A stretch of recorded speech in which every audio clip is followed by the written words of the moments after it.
But this rain can't wash away my thoughts of her, and I've got stored in my mind. All that I have left are these memories, as this East Kentucky rain keeps falling down.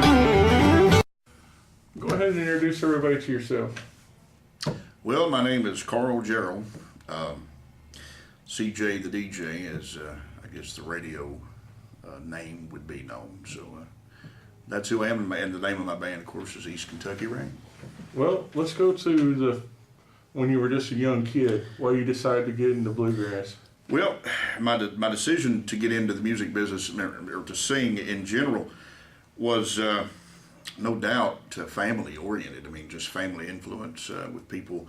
My uncle, Thomas Boyd, that was probably very influential, along with his children, which are close related to me, Anita, Donnie, Paul Ray Boyd, all instrumental in getting me, I always loved music from when I was born, according to what my mother would say. And at about 3 years old, I guess they started noticing something with me that, this kid here's he can sing, and he's singing harmony. He's singing 2 or 3 part harmony at 3 years old, So they started working with me, and that's how, basically it just went from there. And started out gospel music. I have a very deep love for gospel music, the traditional style. And, the Singing Cooks, the Redemptions, and the list goes on. Elvis. And I guess, like I said, it all stemmed from, it started out with just gospel music in a bluegrass style. My cousin Donnie played banjo, and Paul and Anita, they both played the guitar. So there was a lot of musical influence around, and plus coming from backgrounds of the Carter family, the Stanley brothers. So those are in my lineage, and my as I've looked up a lot of stuff on ancestry. So as growing up in a holler in Eastern Kentucky, you didn't get out much. You didn't get out of the holler very much. We get out once a month, maybe. So was it like you see like in the movies that people see when they depict things in Kentucky? You all sit out on the porch and you all just had a good time eating and playing music? Porch, eating watermelon, and playing music, and we go to town about once a month. And I'd save up my money from mowing grass or whatever, or singing a song. I'd make usually 25 cents to sing somebody a song or something. And I'd save that money up over a course of 30 days. I'd end up with $4 or $5. And I would buy a 8-track, the new 8-track tape, whatever was hot. Normally it was a Ralph Stanley 8-track tape or something, So.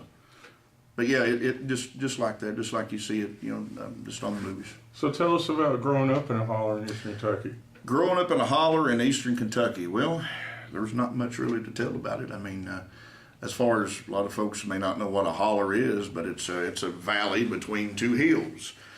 And I come from a close-knit family. Everybody took care of everybody. And I don't think I would change my upbringing for anything. I don't think I would change it for anything.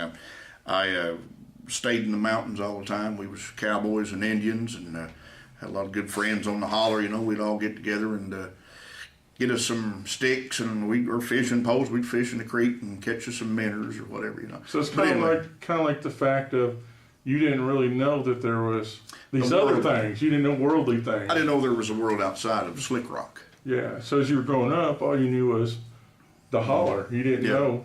I mean, we'd go to school. We went to school, which was probably 2, maybe 5 miles from where I lived. We rode a bus come pick us up, but going to school and back home. And if I remember right, you grew up with the guitar player from Montgomery Gentry, right? Yeah, Greg Garrett. And he got out of the holler, right? Oh yeah, he got out of the holler. He's on the big screen now. So still in Montgomery Gentry, I think. Yeah, he's still picking for him. Yeah. It's seen him. He seems like a really cool guy. Yeah. And his dad's a preacher, right? Like a moderator at the church. Moderator at church. And his mom works at Hardee's. Works at Hardee's. Yeah, and still at it, So, but I grew up around Greg, and great guy, great musician too. So was Ray Salyers from Paintsville. That's another Another one that he's been with Exile, for years, and I think he's maybe moved on to something different now. But there's so much talent. I mean, once you travel, you can travel up and down Route 23, and I myself personally don't, I don't look at myself as being one of the talented people from, the country music highway. I just look at it as somebody that loves to sing. Tell some of the people about some of the people on that highway.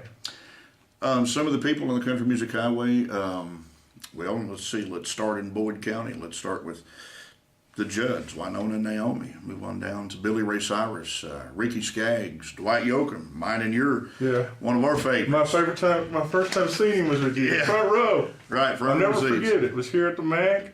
He said, I thought I was in trouble because I always got in trouble with my mouth. Yeah. And he's like, come here. I'm like, oh God, what did I do now? Takes me out on stage and Dwight's sitting there playing. And I was probably one of the only people outside of his family that got invited to go on his tour bus and actually sit with him and talk that day. And if I die tomorrow, which God, please don't have a tornado kill me tonight, I'll die happy because I met him, He's a great guy. He's a nice guy, And moving on with the highway stars, Rebecca Lynn Howard, Larry Cordell, Loretta Lynn, Crystal Gale, Hilo Brown, Patty Loveless, Gary Stewart, Tom T. Hall, Keith Whitley. I mean, the list goes on, Well, let's get to the fact when we met, we were both living in the tundra of Michigan. The frozen tundra of the Upper Peninsula. And I'll never forget, I worked at Walmart, and this woman I knew, can't remember her name, you might remember her name.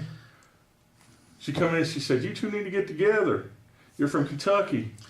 She's like one of your many fans up there, Oh, yeah. And I'm like, a guy from Kentucky living in this place? And she's like, yeah, he sings and he's a DJ.